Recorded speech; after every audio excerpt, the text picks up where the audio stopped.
예, 반갑습니다. 2021년 11월 25일 오사부의 상견지병의 오사부입니다.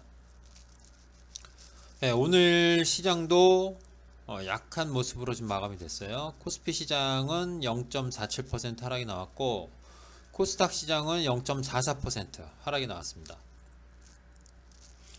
근데 오늘 등락 종목을 보시면 코스피 시장은 228 종목이 상승이 나왔고 하락 종목이 무려 642 종목이나 됩니다. 3배가량 많은 거죠. 그리고 코스닥 시장도 상승 종목이 447, 하락 종목이 914. 시장은 뭐 크게 많이 밀렸다고 보긴 좀 어려운데 하락 종목이 너무 많네요. 그쵸? 예, 4종목 중에 한 종목은 조금 오늘 상승이 나오고 3종목은 떨어졌다고 볼 수 있습니다. 아무튼 제가 어제 동영상에서도 시장을 거의 중립적으로 보긴 하는데 그래도 약간 하방적으로 좀 본다고 제가 좀 말씀드렸는데 저는 시장이 지금 2980인데 2970 부근에서는 뭐 살짝 깰 수도 있어요. 장중에 살짝 깰 수도 있는데 2970 정도에서는 반등이 나와서 다시 방향을 윗방향으로 틀지 않을까, 예, 그렇게 생각을 합니다. 뭐 가장 큰 이유를 들자면 아무래도 시장 수급이 되겠죠. 예, 시장 수급을 보시면 오늘 외국인이 945억 매도가 나왔고 기관에서 한 1500억 정도, 예, 매도가 나왔습니다.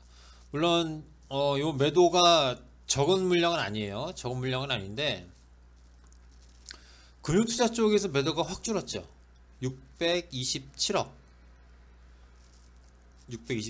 매도가 나왔고 연기금 쪽으로는 뭐 거의 눈치 보기. 그리고 외국인 쪽으로도 좀 매도가 나오긴 했는데 1000억 원이 안 넘는단 말이에요. 예. 여기 지금 외국인 쪽을 보시면 11월 11일부터 오늘까지 11거래일이죠. 11거래일인데 4번 강하게 매수 들어오고 한 번 매도가 약하게 한 457억 나왔고 그 다음에 또 4번 연속으로 강하게 들어오고 오늘 945억쯤 매도가 나왔습니다. 요 정도면은 외국인은 매수 기조라고 좀 보셔도 상관이 없어요. 네. 매수 기조든 매도 기조든 중간중간에 한 번씩은 반대로 매매를 한다고 말씀을 드렸었어요, 예전에. 예, 그렇기 때문에 외국인은 계속 매수 기조로 간다고 보는 게 맞는 것 같고 기관 쪽은 지수가 올라가면 매도가 나오고 지수가 떨어지면 매수가 들어오는 아주 전형적인 그런 모습을 보였었거든요, 지금까지. 그런데 지금 시장 지수가 2980, 예전에 2번은 어디서 들어왔었죠? 2919, 또 한 번은 2901이었군요. 2901에서 들어왔었고 또 한 번은 2919에서 들어왔었고 그리고 그 전에 한번 하락을 하다가 중간에 한번 들어왔었죠. 예, 2950이 깨지니까 바로 금융투자에서 매수가 들어왔어요. 그리고 다시 3천이 넘어가니까 매도가 나오더니 오늘은 급격하게 줄었습니다. 그렇다면 지금까지 그 매매 방식을 좀 보자면 시장이 2950 부근에 가면은 금융투자 쪽으로는 더 이상 매도가 안 나올 가능성이 좀 높습니다. 그래서 개인적으로는 오히려 시장이 2970을 살짝 깨는 모습이 나타나면 금융투자 쪽으로는 매수가 유입될 가능성이 좀 있다고 봐요. 그래서 저는 지금 시장이 제가 어제 동영상에서도 말씀드렸지만 하방 쪽으로 보고 있기는 하지만 밑으로 빠질 폭은 그렇게 크지 않을 거라고 좀 생각을 해요. 그래서 한 2970, 2950에서 2970 사이에 지수가 만약에 도달한다면은 저는 기관 쪽으로는 매수가 들어오고 외국인도 매수를 이어갈 거라고 생각을 합니다. 그래서 차트를 보시면 지금 그 전에는 뭐 어떻게 보면 좀 크게 보면은 뭐 쌍바닥일 수도 있는데 그 이후에 여기서부터, 예, 여기서부터 보시면 저점이 높아지는 이런 모습이 나오지 않을까. 예, 저점이 이런 식으로 높아져가는 모습이 나오지 않을까 생각을 합니다. 이게 가장 좋은 시나리오긴 하죠. 시장이 조정을 크게 한번 받고 반등이 나올 때 뭐 V자 반등이 나와도 좋긴 좋죠. 근데 지금 상황에서 시장이 V자 반등이 나오기는 좀 어렵고, 이 상태에서는 N차 파동으로 저점을 높여가면서 상방으로 돌아가는 그런 흐름이 더 좋을 수도 있습니다. 그래서 저는 시장을 뭐 여전히 중립적으로 봐요. 그렇다고 뭐 긍정적으로 보는 건 아니고, 시장을 중립적으로 보되 단기적으로는 시장이 좀 더 빠질 수 있다. 하지만 시장이 2950에서 2970 요 사이로 시장이 들어가면 반발 매수가 들어와서 다시 시장이 좀 올라가지 않을까, 그렇게 생각을 합니다. 그리고 예전에 제가 동영상에서 언젠가는 연말이 가기 전에 시장은 2900을 깰 가능성이 높다라고 말씀드렸는데요. 아직도 그 생각이 유효합니다. 왜냐면 미국 시장, 미국 지금 상황을 보면 부채 한도 문제가 있죠. 그게 12월 15일 날로 연기가 됐어요. 12월 3일에서 15일로 연기가 됐는데, 저는 뭐 당연히 이번에도 해결이 될 거라고 생각을 해요. 해결이 될 거라고 생각을 하는데 쉽게 해결이 되지는 않을 거다.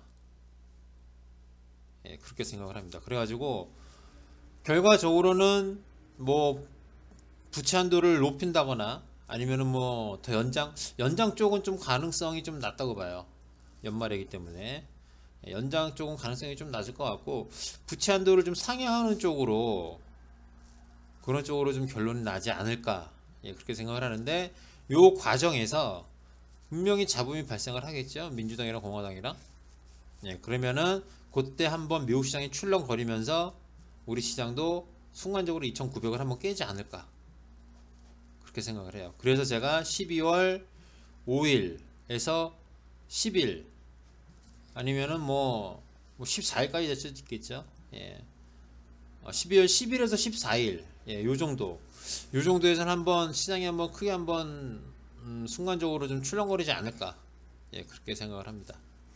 물론 제 생각과 달리 뭐 미국 시장에서 뭐 부채 한도에 대한 부분, 그 부분이 뭐 순조롭게 진행이 돼서 뭐 협상이 뭐 순조롭게 타결이 된다 그러면은 시장은 2900을 깨는 일은 없겠죠. 아무튼 그렇게 시장은 뭐 이 정도로 좀 말씀을 드리고요. 종목 좀 볼게요. 종목을 좀 보기 전에 종목을 볼게요. 종목을 보는데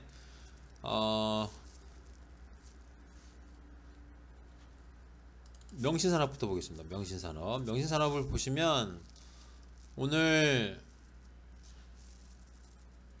외국인 쪽으로 좀 매수가 들어와서 뭐 좀 괜찮을 수도 있었는데, 뭐 오전장까지 괜찮았죠. 근데 오늘 사모펀드, 얘는 사모펀드가 아주 발목을 맨날 잡아요. 사모펀드가 뭐 연기금도 좀 매도가 나왔지만 사모펀드에서 거의 8만주 79,000주 정도가 나왔기 때문에 오늘 이 종목이 좀 밀렸습니다. 그리고 이 종목은 27,500원 깨면 더 이상 언급을 안 한다고 그랬어요. 그리고 제가 봤을 때는 이 종목은 모르겠어요. 미국 시장 테슬라가 뭐 아주 큰 호재를 터뜨려서 뭐 급등이 나오지 않는 이상은 당분간 단기적으로는 조금 지루하지 않을까 싶어요. 그리고 그 다음 종목 팜스코입니다. 팜스코는 뭐 특징적인 부분이 없습니다. 이 종목도 보면 오늘 수급적으로도 뭐 거의 없죠. 거의 그냥 놀았다고 볼 수 있고, 기술적으로도 어제랑 크게 다르지 않습니다.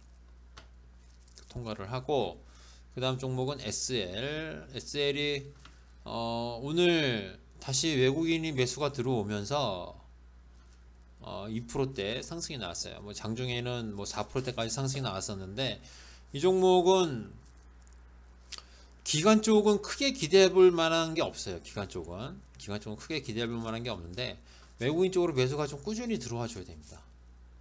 언제부터죠? 11월 초부터 11월 18일 날 이렇게 외국인이 매수가 쭉 들어왔던 것처럼 요런 수급이 좀 나타나 줘야 돼요. 근데 오늘 다행히 외국인이 33,500주 정도 좀 매수가 들어와서 오늘 그래도 시장이 뭐 좋지는 않았지만 2%대 상승이 나왔습니다. 그리고 오늘 장중에 카카오페이 얘기가 정말 많이 나왔어요. 어제 차익 실현한 카카오페이 10% 그래도 10% 넘게 먹고 나왔는데 오늘 카카오페이가 장중에 25% 잠깐 보면서 얘기할까요?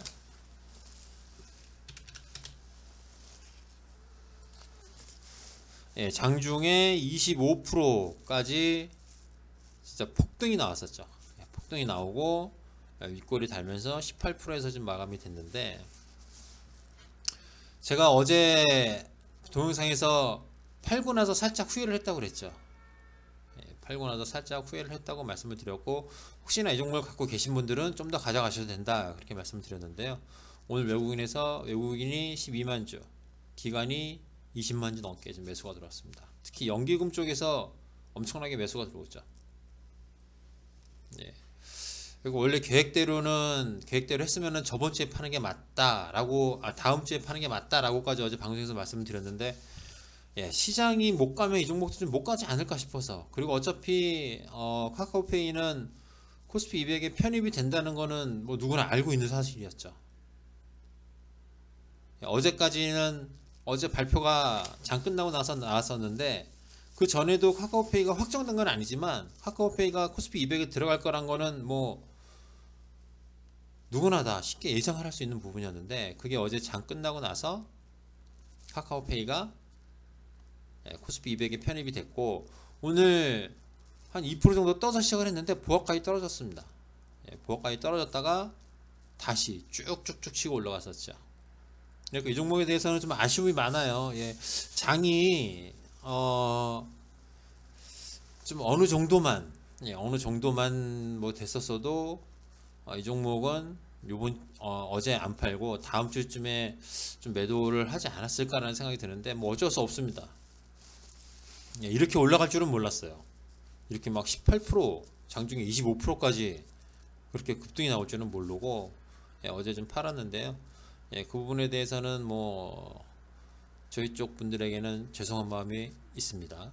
있으니까 그렇게 좀 양해를 해주시고요. 뭐 끝난 종목은 끝났으니까 더 이상 뭐 미련을 갖지 말고 새로운 종목에 집중을, 현재 저희가 갖고 있는 종목에 집중을 하도록 하겠습니다.